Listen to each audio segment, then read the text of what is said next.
Welcome to our deep dive into a story that's sending shockwaves through Silicon Valley. Yeah, it's January 2025, and while everyone in the US is, focused on the new presidency and all that, Right. over in China, something huge just dropped in the world of AI. It's like a real-life David versus Goliath, only in the world of cutting-edge AI. Exactly. Like, we're talking about DeepSeekr 1. DeepSeekr one, right? This AI model was developed by this team of Chinese researchers. And get this, they did it with a budget that would make Silicon Valley laugh. Yeah. Except no one's laughing now. $6 million. $6 million. That's it. Yeah. It's Yeah. unbelievable when you compare it to what OpenAI and Google are spending billions, right? Billions, yeah. So today, we're diving deep into how they pulled this off. We've got excerpts from this new book about the whole DeepSeek phenomena, plus some leaked internal documents from, like, the big tech Oh, but companies. Susie? It is. We'll explore how DeepSeek R1 works, the strategies behind its creation, and the shockwaves it's sending through Silicon Valley. Well, and what's really fascinating is the timing of this whole thing. They chose to announce this right in the middle of the U.S. presidential transition. So it's like they knew the world would be distracted. Yeah. It's like they strategically picked the moment when, everyone was looking the other way. Okay, so walk me through this. Like, what was the immediate reaction when DeepSeek R1 first hit the scene? Oh, man. The tech world just went nuts. I mean, you had Mark Andreessen, the Silicon Valley legend, publicly praising it. That just amplified everything. Right. And then suddenly everyone's scrambling, like academics, major tech companies, they're all trying to figure out, how did they do this? How did they achieve so much with so little? All right, so we've got this small team in China, right? They're working with limited resources, and they managed to create an AI that's rivaling the best in the world. How is that even possible? What's the secret sauce? Well, I think it really challenges this assumption that you need massive amounts of money to build advanced AI. The DeepSeek team, they had to be super resourceful because of sanctions, limiting their access to certain technologies. So that actually, like, that constraint became their advantage. Exactly. It's like necessity is the mother of invention, right? Right. And, we even got our hands on this leaked document from Meta. They're calling it the Meta Memo. Oh, wow. And let me tell you, they are seriously concerned about DeepSeek R1. So even the giants are feeling the heat. Oh, absolutely. Like Meta, they're acknowledging that DeepSeek R1's performance is right up there with their own models, but they can't wrap their heads around how it was done on such a shoestring budget. It's like they're totally caught off guard. Okay, so let's break down some of the strategies that made DeepSeek R1 possible. Yeah. I know you mentioned modularity earlier. Can you explain what that means in the context of AI? Sure. So modularity is kind of like building with Legos, Okay. Instead of one big complex structure, they built DeepSeek R1 as a bunch of interconnected modules, each one optimized for a specific task. So it's like a toolbox where you can swap out different tools depending on the job. Exactly. It made them super adaptable, They could upgrade or even replace these modules as needed. That makes a lot of sense from, an efficiency standpoint. Right, exactly. And it actually resonates with the principles of open source software where, collaboration and adaptability are key.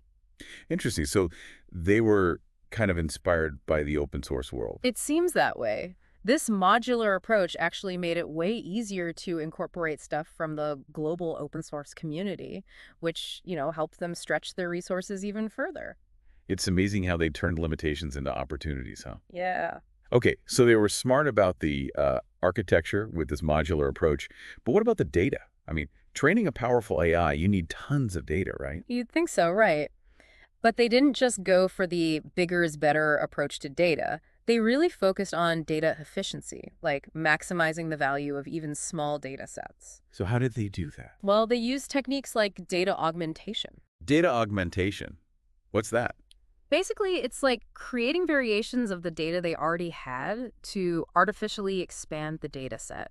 So give me an example. Okay, so let's say you're training an AI to recognize pictures of cats, right?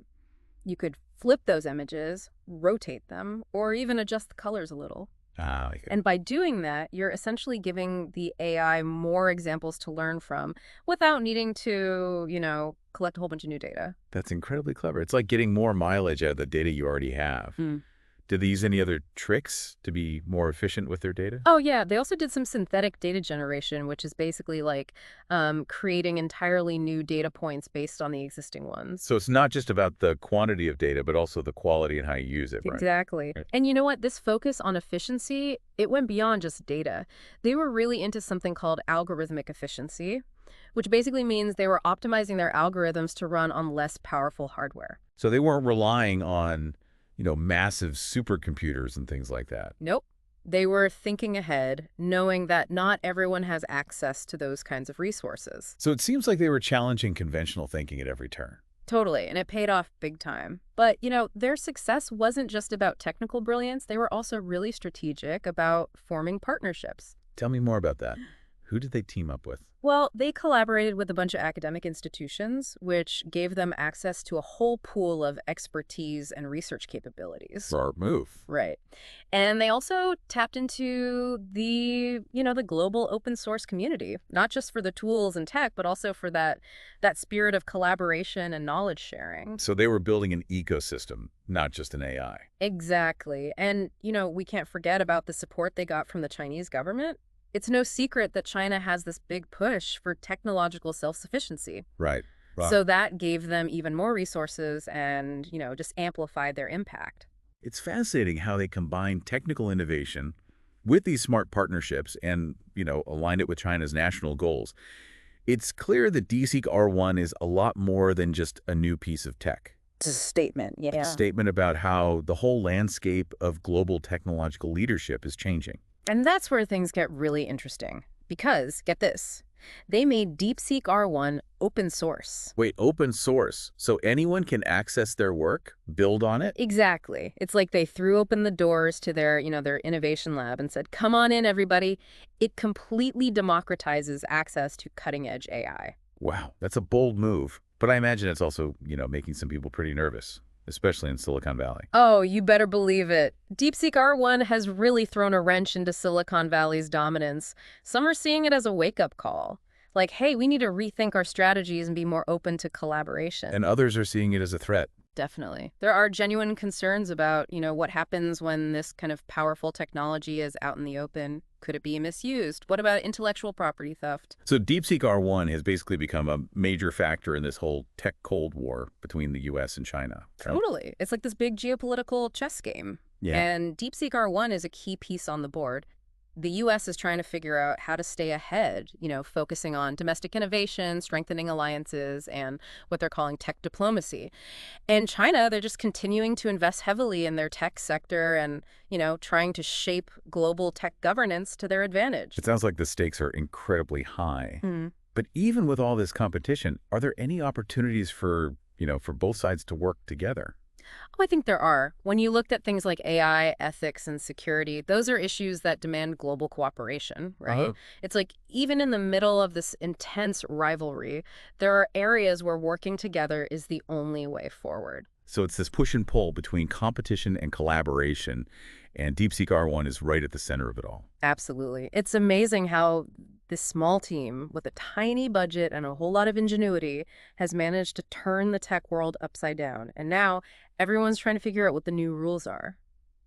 Welcome back to our deep dive into the DeepSeek R1 phenomenon. It's a story that's really captivating the world. And as we kind of dig deeper, we're uncovering all these layers of insight that go way beyond just AI. Yeah, it's true. This isn't just about a new AI model. It's about a fundamental shift in the global innovation landscape. And what's so fascinating is how DeepSeek R1 has become this catalyst for this broader conversation about the future of technology. Yeah. And, what's really striking to me is how this whole thing has challenged the traditional narratives we have around technological leadership. For decades, we've assumed that dominance in, fields like AI, it's linked to having tons of resources and this established infrastructure. Yeah. But DeepSeek R1 has totally flipped that script on its head. Yeah. It's a real testament to how strategic thinking and a real commitment to efficiency can disrupt even the most entrenched hierarchies. Exactly. And as we kind of break down the strategies that this DeepSeek R1 team used, we see this really deliberate approach to challenging those conventions. They didn't just work within their limitations, they turned them into advantages. Okay, let's unpack some of those key strategies because I think They offer some really valuable lessons for anyone, regardless of their industry or their area of expertise. Absolutely. So one of the most crucial elements of their approach was this focus on modularity, as we talked about earlier. They built DeepSeekr1 as, a system of interconnected modules, each one optimized for a very specific function. Right. It's like they created a system where every part could evolve independently, making it, easier to adapt and improve over time. Exactly. This modular approach allowed them to iterate very quickly, experiment with different components, and refine the system without being, bogged down by this monolithic structure. Okay, so how did that modularity help them deal with the constraints they were facing because of the sanctions? Well, they couldn't access a lot of Western technologies because of the sanctions, so they had to get creative in finding alternative solutions. And modularity allowed them to, swap out components as needed using readily available alternative or even developing their own solutions in-house. It's really impressive how they turned a limitation into an opportunity for innovation. So did their use of open source frameworks play a role in that too? Oh, absolutely. By leveraging existing tools and technologies from the open source community, they were able to bypass some of those barriers they were facing. It's a real testament to the power of, open collaboration when it comes to driving technological advancement. Yeah, so it's not just about the technology itself, it's about the ecosystem that they built around it. This network of collaborators and partners really played a crucial role in their success. Absolutely. They understood that innovation really thrives in these environments where knowledge is shared freely and diverse perspectives are welcomed. Speaking of diverse perspectives, did the composition of the DeepSeek R1 team itself contribute to their innovative approach? I think it did. The team was made up of individuals with a wide range of skills and backgrounds, which allowed them to approach problems from, multiple angles. So they weren't all just AI experts. No, no, not at all. They had experts in hardware, software, data science, even cognitive psychology. This diversity of thought was essential for their ability to innovate within those constraints. They weren't afraid to challenge assumptions, and they recognized that the best solutions often come from, unexpected sources. That's a great lesson that goes way beyond AI. Building a diverse and inclusive team is really crucial for any organization that wants to stay competitive and innovative. Absolutely. Diversity fosters creativity, it challenges groupthink, and it leads to more, robust and resilient solutions. Okay, so we've talked about modularity, collaboration, and diversity. Yeah. What other strategic insights can we, take away from the DeepSeek R1 story? Well, one of the most striking aspects of their success was their focus on data efficiency. They didn't have access to the massive data sets that a lot of Western companies rely on, so they had to be incredibly strategic in how they used the data they did have.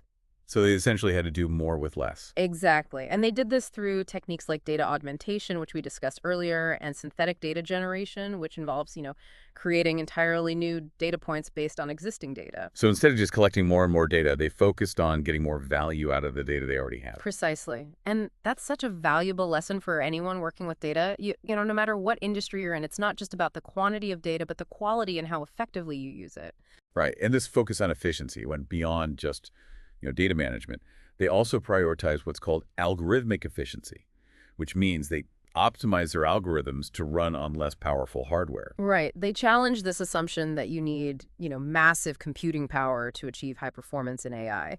They use techniques like model compression, which involves reducing the size of the AI model without significantly impacting its performance and quantization, which involves using fewer bits to represent the data within the model. So it's like they were streamlining their algorithms to make them more efficient. Exactly. And this is a key takeaway for the future of AI development, I think, as we move toward more distributed and edge-based computing. The ability to optimize those algorithms for efficiency is going to become even more important. It's like they were ahead of the curve, anticipating the trends that are now shaping the industry. Precisely. And this, forward-thinking approach is evident in many aspects of their strategy. They weren't just focused on solving today's problems, they were also anticipating future challenges and opportunities. And this brings us to another crucial aspect of their success, their understanding of the geopolitical landscape. They knew they were operating in this environment of technological competition, and they aligned their strategies accordingly. Right. They recognize that technological innovation isn't just about, technical prowess. It's also about national strategy and global influence. They saw this as an opportunity to showcase China's growing capabilities in the tech sector and position themselves as, a leader in the field of AI. Absolutely. And this is a reality that's becoming more and more apparent as technology plays a larger role in international relations. The DeepSeek R1 story really highlights that interconnectedness of technology, geopolitics, and innovation. It reminds us that technological advancements have the potential to, reshape global power dynamics. It's a high-stakes game, and it seems like China is playing it strategically. They're investing heavily in research and development, fostering a culture of innovation, and they're actively shaping the global conversation around technology. Exactly.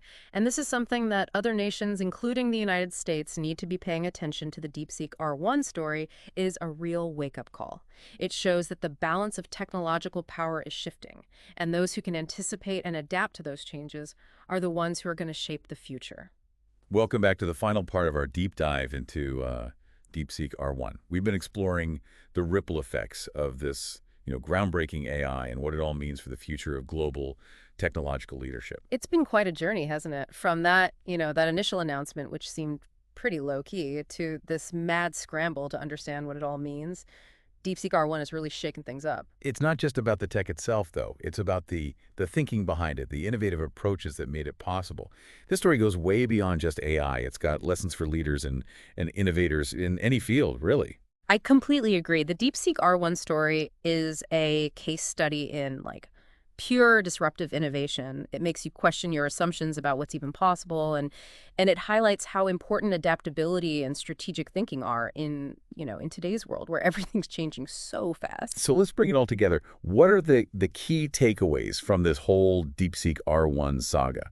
What can our listeners, what can they apply to their own work and lives? Well, one of the biggest lessons, I think, is the importance of challenging those assumptions.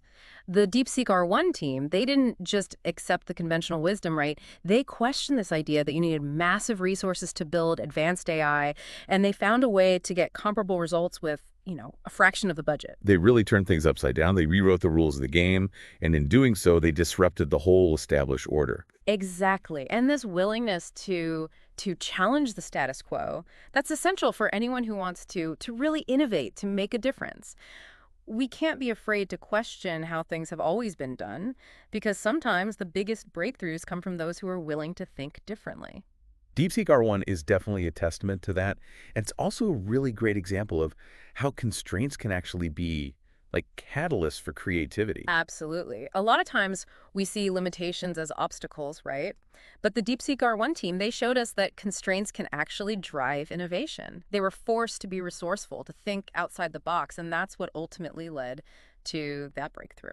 It's like, that old saying, necessity is the mother of invention. It really applies here. It does. And this mindset, it's valuable no matter what you're facing, whether it's, limited resources, tight deadlines, a rapidly changing market. The ability to embrace those constraints and turn them into advantages, that's what sets people apart. So don't shy away from challenges, embrace them, use them as fuel for innovation. Exactly. Another big takeaway from the DeepSeek R1 story is the power of collaboration. The team didn't achieve this on their own. They built a whole network of partners and collaborators. They tapped into the open source community, they partnered with universities, they aligned themselves with China's national goals. It's a great example of how collaboration can really amplify your impact. Exactly. That collaborative approach gave them access to a wider range of expertise, resources, different perspectives.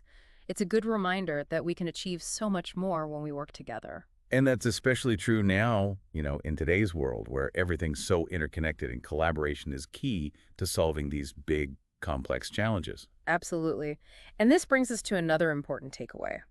The need for strategic foresight. The DeepSeek R1 team didn't just react to what was happening around them. They anticipated future trends and aligned their strategies accordingly. They were thinking ahead, understanding that the tech world is constantly evolving. Exactly. They knew that those who could anticipate those changes, adapt to them, those are the ones who are going to shape the future. That kind of strategic thinking, it's essential for any organization that wants to stay ahead of the game. So how do we cultivate that strategic foresight? What are some practical steps we can take?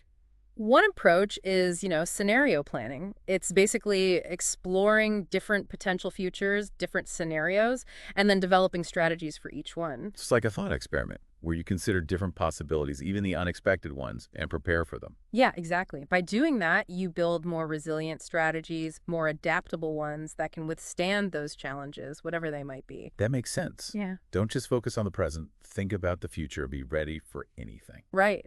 And another way to cultivate that strategic foresight is to, stay informed about emerging trends and technologies.